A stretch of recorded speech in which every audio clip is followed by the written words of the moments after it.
For 5 minutes. Thank you, Mr. Speaker. You know, in listening to my colleagues on the other side of the aisle this morning, I'm struck by the adage, you are entitled to your opinion, but you are not entitled to your own facts. I think it's important to note that the reality of the passage of the Affordable Care Act in 2010 was that there were hundreds of hours of hearings, many opportunities for all members to provide input, amendatory processes that allowed for changes to that legislation that eventually became law, and discussion, and a CBO analysis that shed light on the true cost. Nothing like what has been described during the 24-hour whirlwind in the middle of the night that has resulted in the ramming through of legislation that will clearly increase costs and cover fewer individuals. Mr. Speaker, as a mother, a breast cancer survivor, and a proud Floridian, I rise today in opposition to the majority's irresponsible proposal to repeal the Affordable Care Act. After preaching for 7 years about a superior alternative to Obamacare, my colleagues across the aisle have finally revealed their Trump Care plan to the American people. As you might expect from Trump Care, it promises more, delivers less, has fewer protections, and costs more. In other words, it will make America sick again. To add insult to injury, my Republican colleagues have moved this bill under the cover of darkness without any hearings or even an analysis of its cost from the Congressional Budget Office. However, we do have an earlier CBO report that estimated that 15 million people would lose health insurance just as a result of repealing the individual mandate, which this bill, of course, does. Perhaps even more disturbing is the fact that President Trump told 129 million Americans like me, as a breast cancer survivor with pre-existing conditions, that he would preserve the ACA provision prohibiting insurance companies from dropping us or denying us coverage. But he and his Republican colleagues in the House broke their promise and did not keep their word. The bill would once again allow insurance companies to charge people higher premiums when they have a pre-existing condition, which will make coverage unaffordable. That is unconscionable.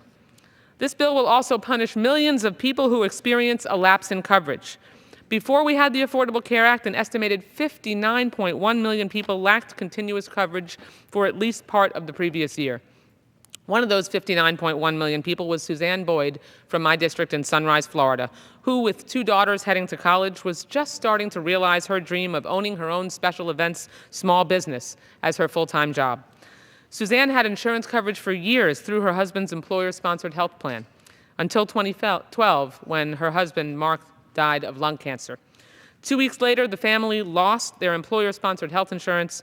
Only 5 months after that, Suzanne, now widowed and uninsured, was diagnosed with Hodgkin's lymphoma. As Suzanne has said before the Affordable Care Act, she wouldn't even have been able to think about starting her own business. She probably would have looked for another corporate job with health benefits. But knowing that she would soon be able to obtain insurance under the ACA and that her pre-existing condition couldn't be held against her when she applied, she started her company in 2013. She eventually qualified for a plan that cost her $192 a month with substantial government subsidies. Under the Republican plan, people like Suzanne may be forced to pay a 30% higher premium each month in order to receive care. Make no mistake, these massive increases in health care costs dumped on the backs of American working families will only benefit the wealthiest few. The 400 richest families in America will see a tax break worth $7 million a year. That would make the GOP bill one of the largest transfers in wealth from low and middle income families to the wealthiest in recent memory.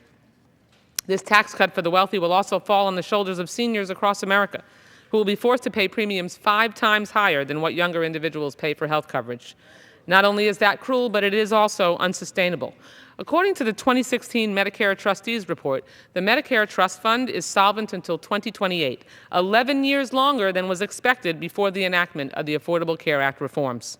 In contrast, as the AARP noted, certain repeal provisions in the GOP bill could hasten the insolvency of Medicare by up to 4 years and diminish Medicare's ability to pay for services in the future.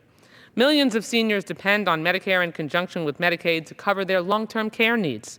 But Republicans' plans to make America sick again would destroy Medicaid as we know it. At least 11 million Americans stand to lose their health care coverage with the passage of this bill.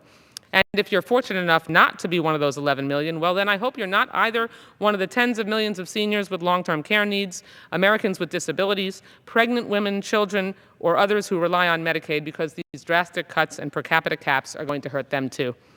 Trump Care's assault on Medicaid will also disproportionately affect women.